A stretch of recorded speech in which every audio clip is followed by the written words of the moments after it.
I wouldn't want you to come to church just to encourage the preacher, but I do want you to know that you do. It's great to see you here. I love it. You're an encouragement to me and to other people too. And you should know that. That's just one more motivation, one more good reason to be here, to come. And I want to thank again, Jimmy mentioned this last week, but Roger Morton and Bonnie are operating this new system that we have. And I saw them this morning and I just appreciate them so much. And I asked, how are you doing? And they said, we're tired. And I said, good. I don't always listen like I should.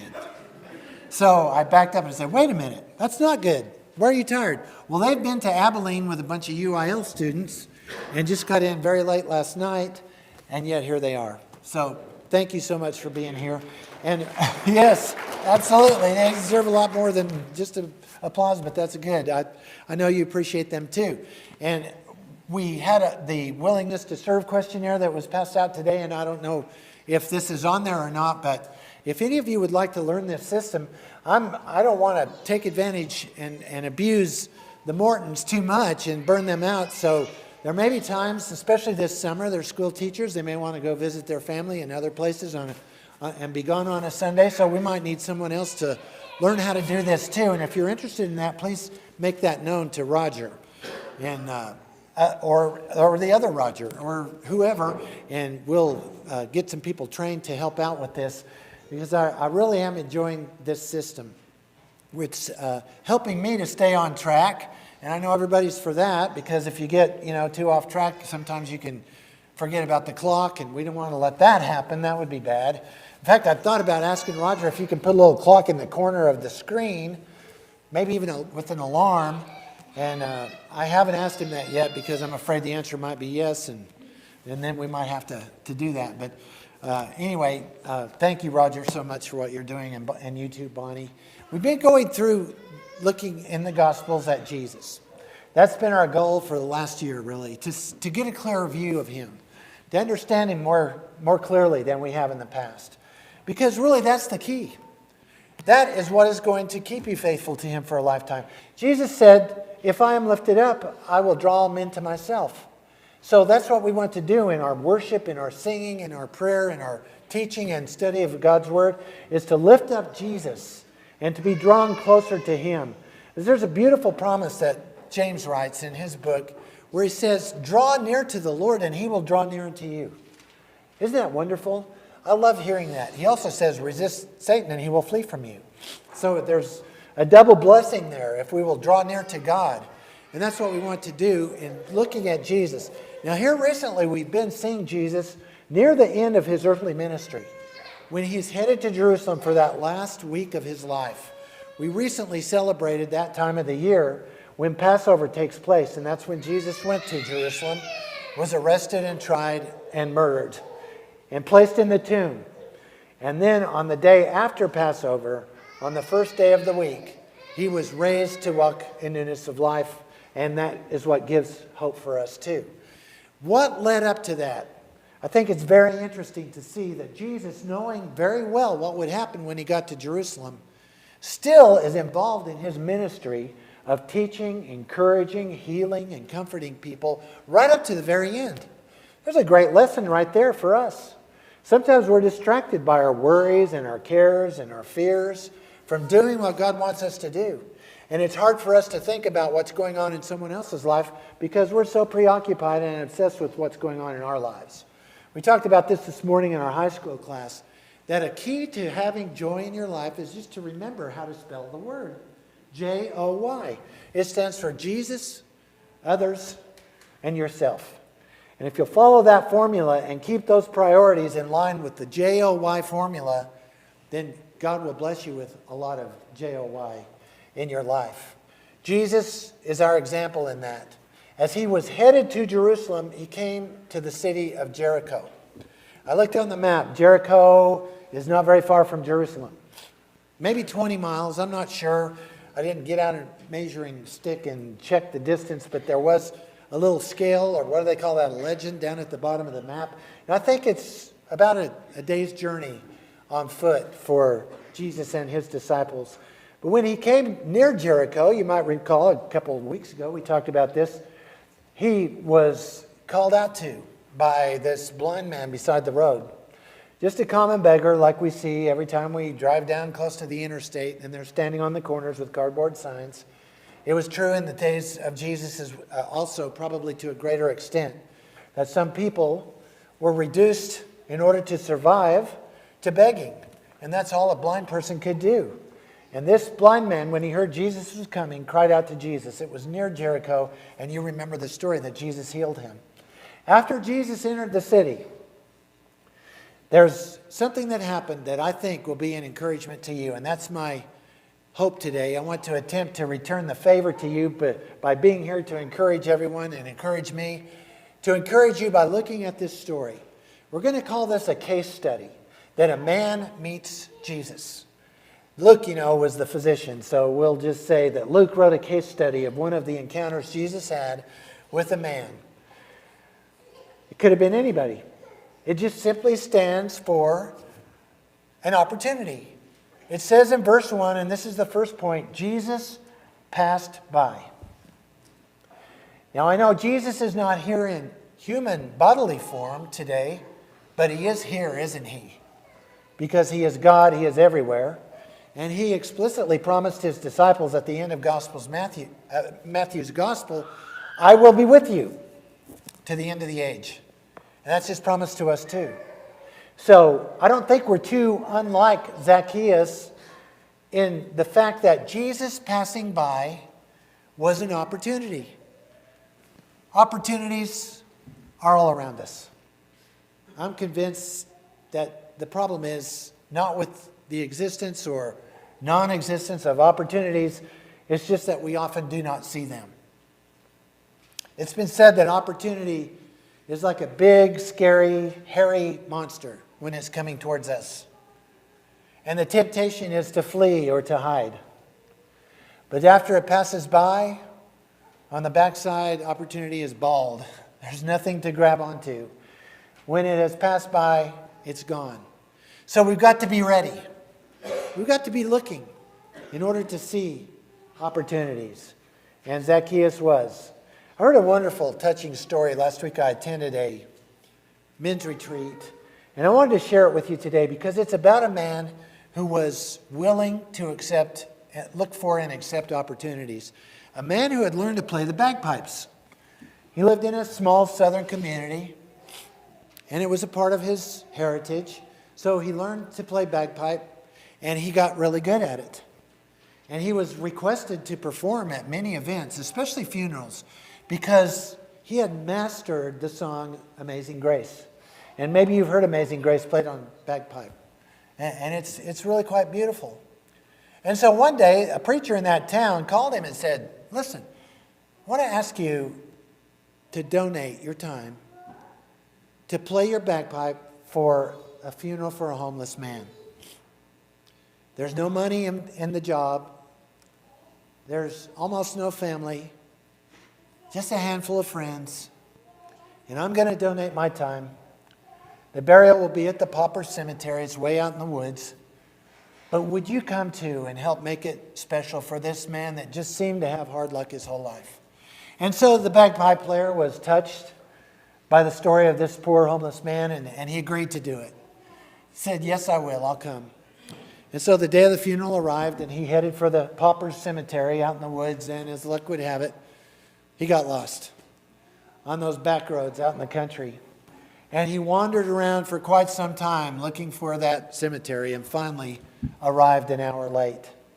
And by the time he got there, all he saw were the workmen sitting on their trailer eating their lunch in the fresh mound of soil that had been replaced. And he felt so bad. And he decided, I'm going to do right by this guy. And he went over to the mound of earth and began playing his song. And he was so full of compassion and so deeply moved that perhaps it was his best performance of Amazing Grace. And before long, the workmen laid their lunches aside, took off their hats, and stood with him at the grave, and there were tears in their eyes. And he too, with tears of his own, finally finished up the song. and in silence got in his car and took his leave. And left the two workmen staring after him as he disappeared through the woods.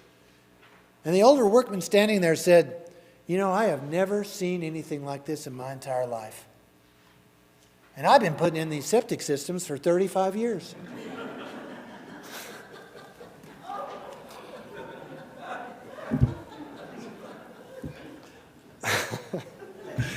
You don't know what opportunity is going to open up for you, or who you might bless when you walk through that door. Jesus might have known that Zacchaeus was in Jerusalem, and I don't know if Zacchaeus knew anything about Jesus or not. But this man was there, and that's point number 2. There was a man. Could have been anybody. Luke tells us his name was Zacchaeus and doesn't give us a lot of information about him. He says he was a chief tax collector and that he was very wealthy. So we know this. Zacchaeus had some good in his life and he had some bad in his life. Just like you. Just like me. Just like all of us. We have some good and we have some bad. He was wealthy. That's good, right? I mean, when you want someone to support a good cause, for example, do you ask the person that doesn't have any money? No. Who is it that builds our hospitals and sends out our missionaries and all of these good works that take place? And there are so many. We hear about them all through the year, but especially during holiday time. You get those calls, you get those texts, you get those messages in the mail. An opportunity to donate and support and help out. You couldn't do that if you didn't have money. So that's a good thing. Wealth can be a good thing. We can use it to do good things. But he was also a tax collector. And I suppose that was his choice. He chose that profession. And he was responsible and successful. He was made a chief tax collector. And he was wealthy. But the thing is, nobody likes a tax collector. That had to be a negative, a bad thing in his life. Just like you have good things and bad things in your life. Jesus has passed by. You're a person with good things and bad things in your life. The thing is, are you going to let those bad things make you quit? One of the biggest scourges in our culture, our society, our nation today is not COVID. It's victim mentality. I'll guarantee you nearly every case of mass shootings in this country was done by somebody who had a grudge, a gripe. Felt like a victim. Felt like they were justified in lashing out and killing innocent people. And then in many cases killing themselves. A victim mentality is something that can justify all sorts of evil and ruin any relationship. We've got to be willing to go forward in spite of the bad things in our lives. And in fact, allow those things to propel us. As the old saying goes, it's not the size of the bump, but the attitude of the bumpy that determines whether we're made bitter or better. Those bad things can help us to grow. And there have been many stories of people who've overcome negatives to go on to accomplish great things. One of our greatest presidents, Abraham Lincoln, had several losses in his attempt to get elected to office, but he didn't give up. He continued working. Dr. Seuss was turned down by several publishers before he found someone to publish his books. And we know the rest of that story. Walt Disney was fired from jobs before he finally found success. Sometimes God tries us, and in the process we grow, we're made better. This particular man wanted to see Jesus. That's point number 3. Now there's something positive about Zacchaeus. Zacchaeus wanted to see Jesus. It reminds me of that verse that Jesus spoke in the Sermon on the Mount. Seek first the Lord and His righteousness, His kingdom, His righteousness, and all these things will be added unto you. What was he talking about, all these things? He had just taught the people who were worried about having food to eat and clothes to wear. Why do you worry about these things? God's going to take care of you. He feeds the birds of the air. He clothes the grass of the field, the flowers. God will take care of you. Just seek his kingdom first.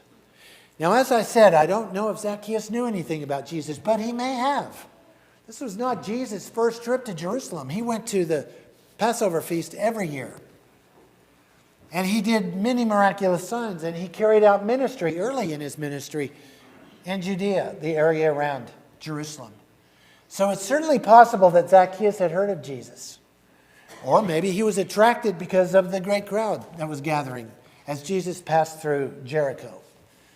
Regardless, he was seeking to know who Jesus was. And I have to tell you that having lived most of my life already, I can look back and see that the good times of my life when God added to me were the times when I was moving towards him and not away from him. And I think others here could probably agree with me from their own experiences too. God will answer that and keep that promise as long as we're moving towards him. So, Zacchaeus wanted to see Jesus, but the next point, I think it's in verse 3 also, he ran into an obstacle. That's where a lot of people's story ends. Well, I can't see Jesus. The crowd's too tall, I'm too short, forget it, I'm going back to work. Running into an obstacle. That's what happened with Zacchaeus, but he didn't stop. And it doesn't stop most people who are determined. The person who believes he can't succeed is very difficult to stop.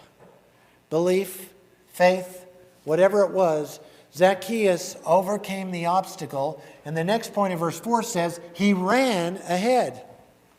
When you encounter an obstacle, that's what you do. There's got to be a sense of urgency. Indecision kills opportunity. Indecision leads to failure. He who hesitates is lost, is an old saying because it rings true. And all the ones that didn't ring true, they died young. So we have old sayings like, he who hesitates is lost. He didn't. He ran ahead so that he would be in a position to satisfy his curiosity about Jesus. And he took action. And that's the next point. He did not wait for someone else to elevate him. He did it himself. Zacchaeus ran forward so that he could be in the position to see Jesus when he came by. You know, the book of Ecclesiastes says, whatever your hand finds to do, do it with all your might. James says, be doers of the word, not hearers only.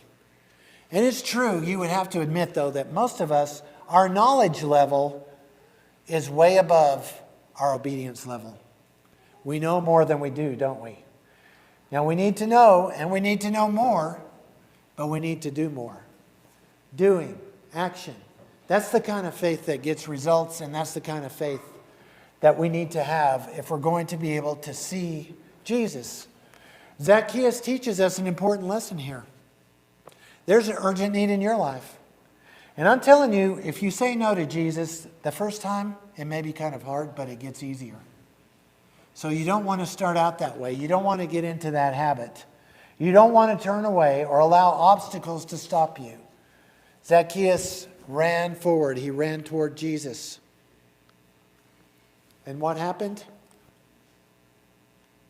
The next point is that people muttered. You know, when Jesus got to where Zacchaeus was, he knew he was there. He didn't climb the tree to hide. He climbed the tree to see. And so Jesus looked up to him and said, Zacchaeus, come down. I'm going to your house. He did that often. As you read through the Gospels, he often involved people. A woman at the well, he asked her for a drink. He often asked people questions like the great teacher of Israel, Nicodemus. And he asked questions of Nicodemus. He involved people. And there's some great lessons for us in that. Because Jesus wants to involve you too. He wants to involve you in your own spiritual healing and salvation, in the forgiveness of your sins. But after the people heard Jesus say, I'm going to your house today, here comes another problem. The text says the people muttered. They complained. They murmured. That's a big thing in the Bible. And if you've read it, you've noticed it was one of the biggest sins of Israel. Paul uses them in the letter to the Corinthians as an example. He said these things were written beforehand so that they might be an example of you, for you, of what not to do. Not to complain, not to criticize. That's the easiest thing to do, isn't it? The people murmured and said, look at this Jesus. He's going to be in the company of Zacchaeus? Really? Of sinners?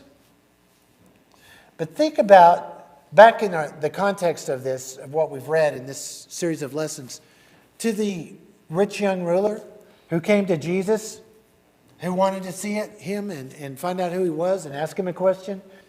But that story didn't have a happy ending, did it? Because he was unwilling to turn away from his great wealth. Well, here again we have a wealthy person. Zacchaeus doesn't even wait for Jesus to give him an ultimatum.